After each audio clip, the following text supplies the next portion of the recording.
Ono ye Faith Nakafero atemera mu gy'obukulu 18 nga muyizi ku ssomero li Royal College School erisangibwa Kamuli gwe twakulaga sabbiiti ewedde eyazaala wakati mu kola ebigezo ebya siniya ey'okuna.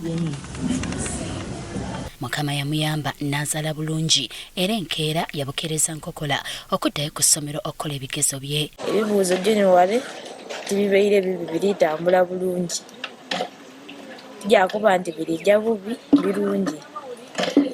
Kati okusinziira ku kitongole ky'ebigezo mu ggwanga UNEB, ono si ye yekka eyazaalidde mu bigezo nga waliwo n'omulala mu disitulikiti y'e Koboko naye yazaalidde mu bigezo. Tunayo omuyizi omu gwe twategeerako yali ku ssomero liri Koboko baliyita Millennium High School ezaala baby girl.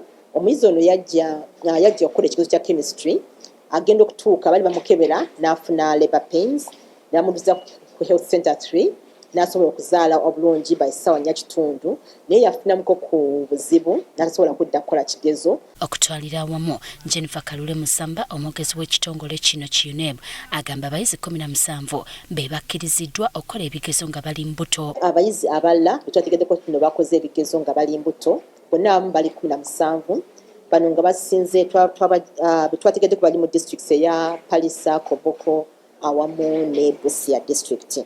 Ono agamba bano bongeddwamu obudde nga bwe guli ku bana abaliko obulemu. Tubawaayo n'eddakiika nga 45 singa bafunyemu obuzibu ze tuwa abalina ebyetaago ebyenjawulo special needs. Era waliwo abayizi abakkiriziddwa okukola ebigezo bino nga bayonsa.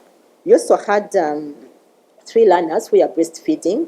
These got some bit of complications doing the practicals because they have to go breastfeed, come back, do the examinations. Okutwalira wamu tebannaba kufuna kusoomozebwa kwonna mu bigezo bino. Tetufunyeeyo mawulire gonna gategeeza nti waliwo abayinza okuba nga baafuna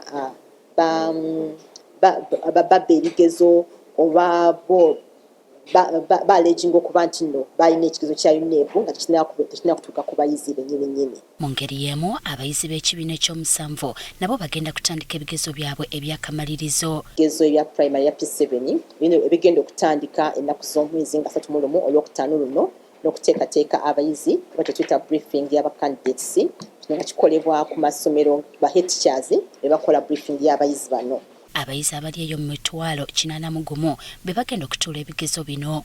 Tulina emitwalo 81 mu kasanvu mu 93 abagenda okukola ebigezo nga bitundu 8 ku bano balenzi ate tundu 5 ku bano bonga bawala. Ekisinga okutakuza abangi omutwe kyekyabasomesa okubanga ebbanga lyonna ery'olusoma olwokusatu balimaze bali mu kwekalakaasa mu masomero ga gavumenti nga kino kireetawo ebibuuzo ku butya abayizi bano bwe bagenda okukolamu ebigezo bino nga babadde basiiba mu kuzannya.